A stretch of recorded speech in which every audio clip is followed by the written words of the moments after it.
નમસ્કાર મિત્રો, આપ સર્વેનું સ્વાગત છે મારી યુટ્યુબ ચેનલ એવીએસ ટેકનોમાં। મિત્રો, આજે આપણે વાત કરીશું ઇફેક્ટ્સ ઓફ ઇલેક્ટ્રિક કરંટ એટલે કે વીજ પ્રવાહની અસરો વિશે। મિત્રો, ઇલેક્ટ્રિક કરંટનો આપણે ડગલે ને પગલે ખૂબ જ સારો એવો ઉપયોગ કરીએ છીએ। ઇલેક્ટ્રિક કરંટ વગરની દુનિયાનું આપણે કલ્પના પણ નથી કરી શકતા, કેમ કે ઇલેક્ટ્રિક કરંટના લીધે ખૂબ જ સારું એવું ડેવલપમેન્ટ થયું છે। મિત્રો, આપણે અત્યાર સુધી એવું માનતા હતા કે જ્યારે આપણા શરીરમાંથી વીજ પ્રવાહ પસાર થાય તો તે ફક્ત ને ફક્ત આપણને નુકસાન જ કરે છે, પરંતુ મિત્રો એવું નથી। અમુક કેસમાં તે આપણને ફાયદો પણ કરે છે। તો તે ક્યારે આપણને ફાયદો કરે છે તેની પણ વાત આજે આપણે આ વિડીયોમાં કરીશું। તો મિત્રો, આ વિડીયો અંત સુધી જોઈજો, કેમ કે આ વિડીયોમાં આપણે આવી જ અમુક જે રસપ્રદ વીજ પ્રવાહની અસરો છે તેમની વાત કરવાના છીએ। તો મિત્રો, શરૂ કરીએ આજનો આ ટોપિક વીજ પ્રવાહની અસરો વિશે। તો મિત્રો, સૌપ્રથમ આપણે વાત કરીશું ઉષ્મીય અસર વિશે। તો ઉષ્મીય અસર એ વીજ પ્રવાહનું ઉષ્મામાં થયેલું એક રૂપાંતર છે।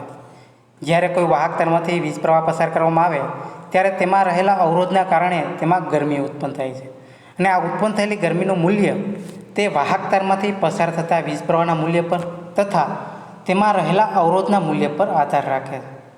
જો આપણે તેની ફોર્મ્યુલાની વાત કરીએ તો તે H=I²RT થશે, જ્યાં H એટલે ઉત્પન્ન થયેલી ગરમી, I એટલે વીજ પ્રવાહનું મૂલ્ય અને R એટલે અવરોધનું મૂલ્ય।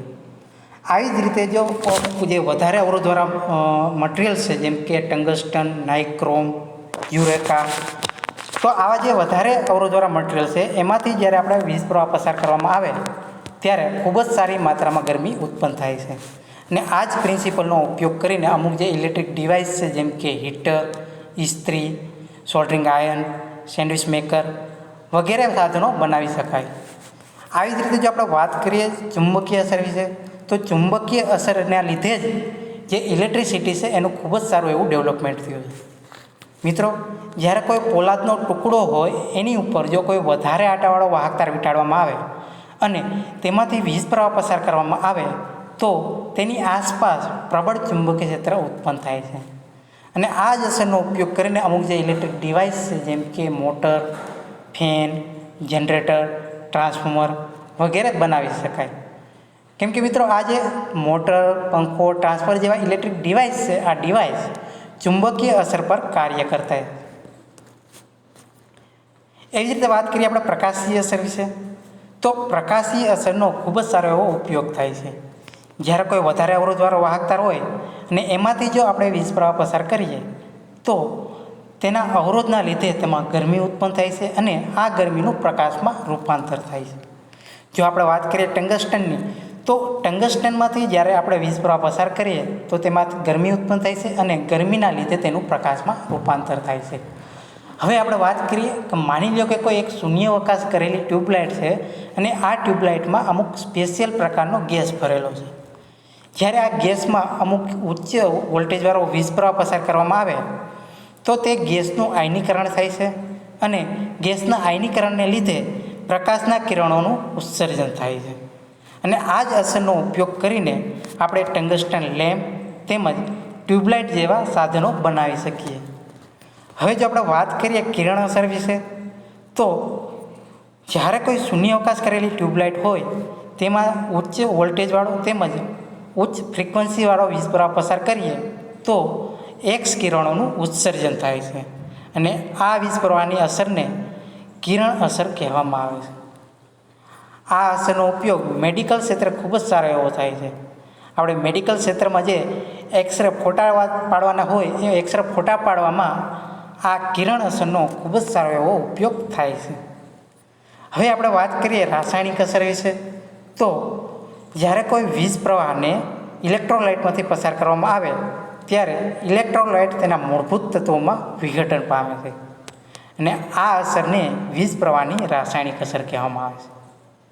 આ અસરનો ઉપયોગ કરી બેટરી ચાર્જિંગ કરી શકીએ, તેમજ તેનો ઇલેક્ટ્રોપ્લેટિંગમાં ખૂબ જ સારો એવો ઉપયોગ થાય છે।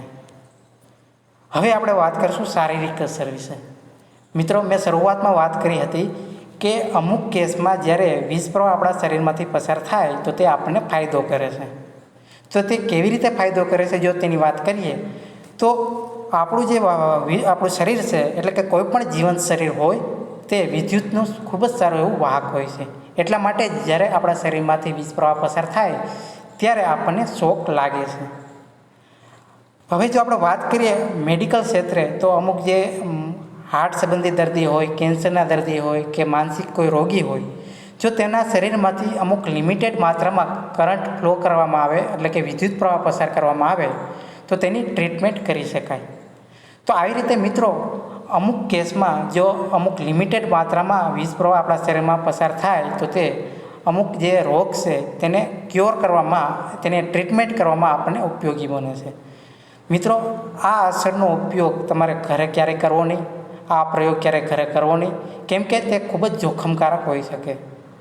મિત્રો, આનો ઉપયોગ ફક્ત મેડિકલ ક્ષેત્રે કરવામાં આવે છે ને તે પણ ખૂબ જ તાલીમ પામેલા ડૉક્ટર તેનો ઉપયોગ કરતા હોય છે. તો તેનો ક્યારેય ઘરે ઉપયોગ કરવો નહીં.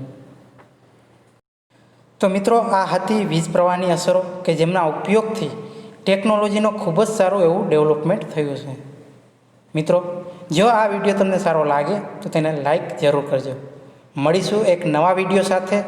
જય હિન્દ, જય ભારત.